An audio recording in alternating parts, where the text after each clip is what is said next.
Já de volta ao vivo com a nossa Manhã da Piedade. Gente, vamos falar de um assunto muito interessante, muito importante também de se discutir neste período de pandemia. Nós anunciamos até essa semana que nós falaríamos um pouco antes. Tivemos um pequeno problema com a internet, não conseguimos trazer a discussão à tona. E hoje a gente vai conseguir, tenho certeza, né, levar mais esclarecimentos sobre esse tema para você. Porque temendo aí o relaxamento da quarentena, alguns edifícios residenciais decidiram manter restritas as áreas de lazer de uso comum.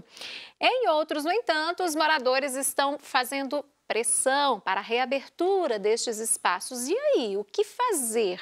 Os ambientes já podem ser reabertos, aqueles que foram fechados? Como que deve ser essa reabertura, né? E quem deve, de fato, decidir isso? As dúvidas sobre esse assunto ganham cada vez mais proporção. Então, é sobre este tema que eu converso agora aqui no programa com o advogado Kênio Pereira, especialista em direito imobiliário.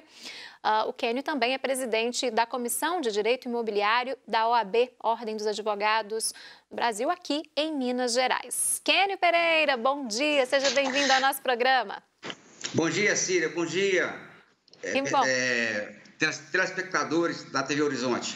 Sim, que bom, fico feliz. Hoje, olha, tá dando tudo certinho a nossa conexão, né, Kênio?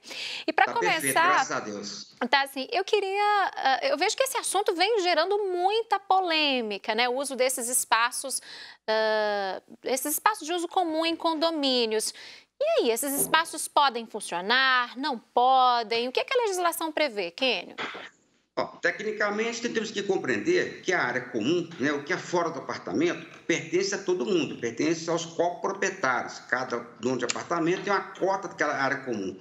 E essa área comum, quando a pessoa compra um apartamento com piscina, academia, quadras, né, e tudo mais, tem o direito de usar. Então, na prática, os condomínios têm um regulamento interno que os próprios proprietários ou coproprietários fazem as regras. O que acontece é que essa questão da pandemia, que pegou o mundo todo de surpresa, criou uma situação de preocupação. E tem pessoas, até bem intencionadas, que são movidas às vezes pelo pânico e criam uma situação que é desnecessária. Eu quero colocar um ponto. Todos nós temos o dever de cuidar da saúde. Cabe ao síndico, né, administrar o condomínio conforme as deliberações da Assembleia. Então, Síria, na prática, não tinha uma lei sobre isso, porque não havia essa previsão. Mas o que acontece é que, nesse momento, né, emergencial, o que o governo colocou em leis estaduais e federais? As pessoas devem evitar a aglomeração. Sim. O ponto-chave é esse. Né? Então, a lei estadual colocou para evitar reuniões ou aglomerações com 30 pessoas. Então, cabe ao condomínio evitar qualquer aglomeração nas áreas comuns. Certo. Agora, Kênio, eu vejo muita polêmica também em torno de quem deve decidir isso. O síndico, ele tem poderes para, sozinho, decidir fechar determinados espaços de uso comum, piscinas, áreas de churrasqueiras, espaços gourmets, ou não? Isso aí tem que ter uma votação, tem que ter uma decisão dos condôminos também. Essa é uma questão bem interessante, né? Então, o síndico, ele administra e zela pela segurança do condomínio, mas ele não pode ser autoritário. Então, tem que ver caso a caso. Um fato interessante, Síria, é que o próprio governo federal fez um projeto de lei que ficou para ser sancionado uns 30 e poucos dias e que foi vetado o artigo da lei que dava autorização para o síndico fazer isso. Então, a lei 14.010, essa lei do mês passado que foi sancionada, teve o artigo vetado, não dando esse poder para o síndico. Por que o presidente, o governo vetou esse artigo? Porque houve casos de síndicos agirem de forma abrupta, com uma certa arbitrariedade, com excesso. E o veto da lei colocou bem claro que cabe à Assembleia, os condôminos deliberarem. Logicamente que o momento atual orienta a não fazer uma assembleia de condomínio, mas tem prédios pequenos que você pode fazer assim, assembleia com o pessoal mais distanciado, pode fazer uma enquete, né, fazer uma circular, fazer uma pesquisa de opinião dentro do condomínio, de maneira a criar regras mais flexíveis. Quero ressaltar um ponto para a população. Cada prédio, cada condomínio tem uma característica. Sim. Eu mesmo, na escola imobiliária, então tem prédios aqui na Zona Sul, por exemplo, que tem academias grandes, ficam completamente desertas. Então, para que lacrar a academia se quem usa é uma ou duas ou três pessoas? Então, cada prédio tem uma característica e se por acaso o edifício tende a ter aglomeração, aí sim, às vezes o síndico é obrigado a lacrar porque não tem como controlar. Mas havendo regras, havendo orientação, bom senso, é plenamente possível as academias funcionarem com as pessoas, com poucas pessoas, com distanciamento de 2 metros, com o uso do álcool gel, higienizando os equipamentos. Tudo é possível, sim, com boa vontade. Isso não tem nenhum problema, não. Então, ok? Perfeito isso, porque a gente ouve muitas pessoas já reclamarem da situação do condomínio delas, pegando outros como exemplo. E aí você explicou muito bem. Porque o condomínio do meu tio, do meu amigo, do meu vizinho, tudo funciona assim. Mas aí tudo vai depender das características e de como as pessoas usam esses espaços, né? Então, por isso que isso é muito particular de cada condomínio. Agora, Kênio, outra questão. Quem é o responsável dentro de um condomínio por implementar medidas de segurança e também de higiene? Como você bem colocou, a questão do álcool em gel, de colocar um distanciamento, por exemplo, numa academia em relação ao uso da esteira, da bicicleta. Quem é o responsável por isso? Tecnicamente, a própria Assembleia, né? As pessoas sugerem as ideias, né? Pode ser ter um advogado contratado, tem experiência, sugerir as ideias, ou na prática.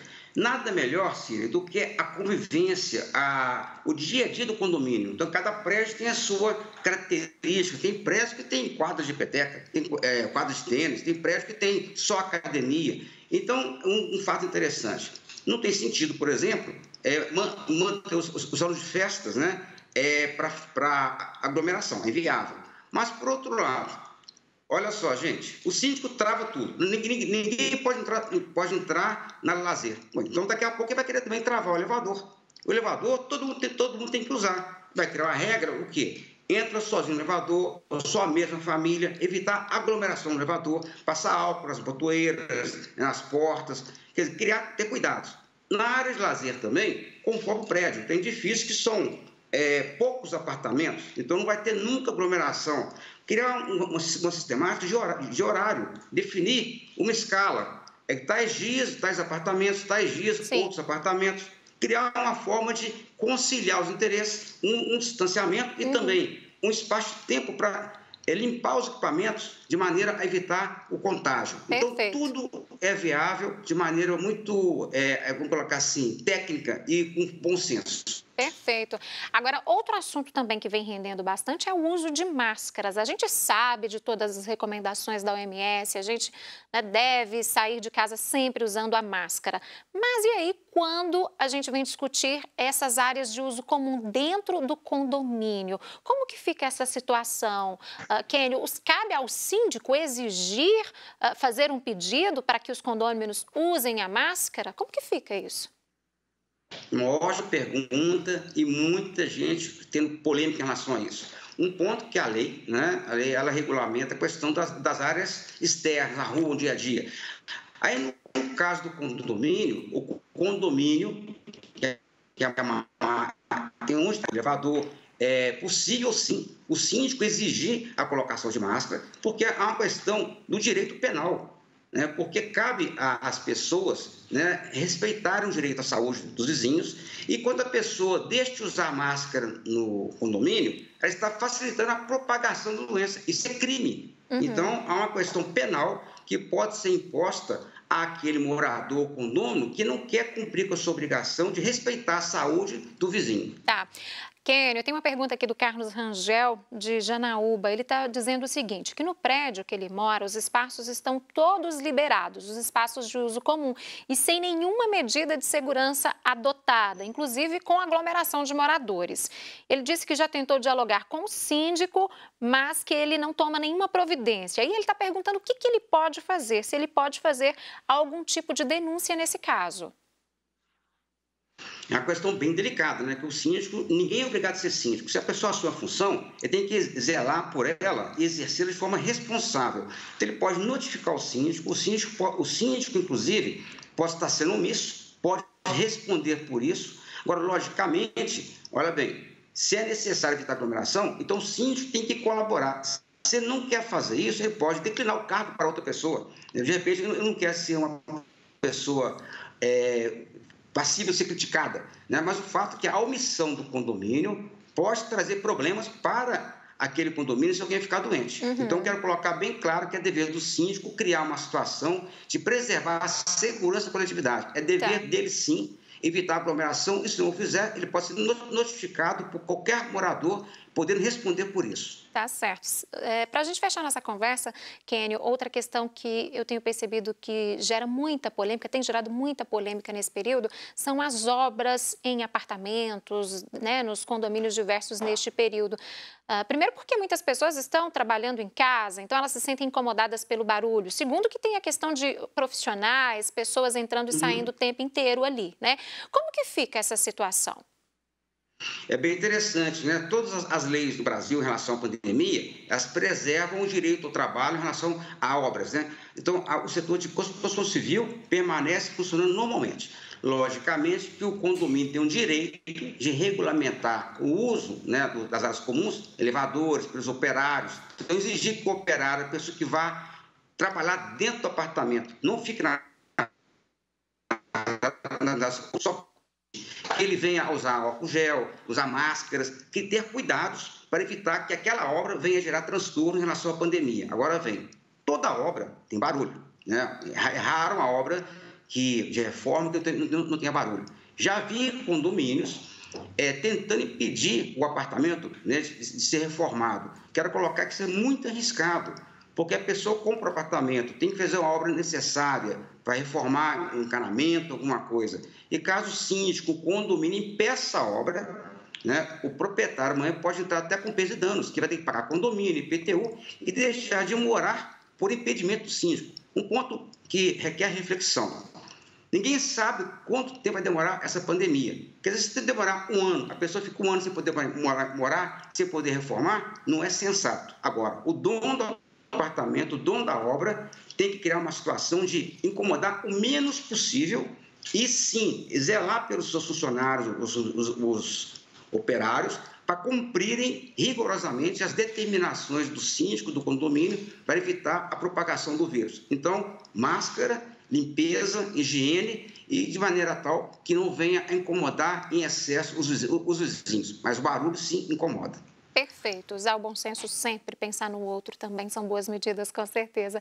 Kênio Pereira, muito obrigada pela participação mais uma vez e até a próxima. Até a próxima, um grande prazer. Tudo de bom. Grande abraço. Bom, e agora a gente vai para um rápido intervalo comercial.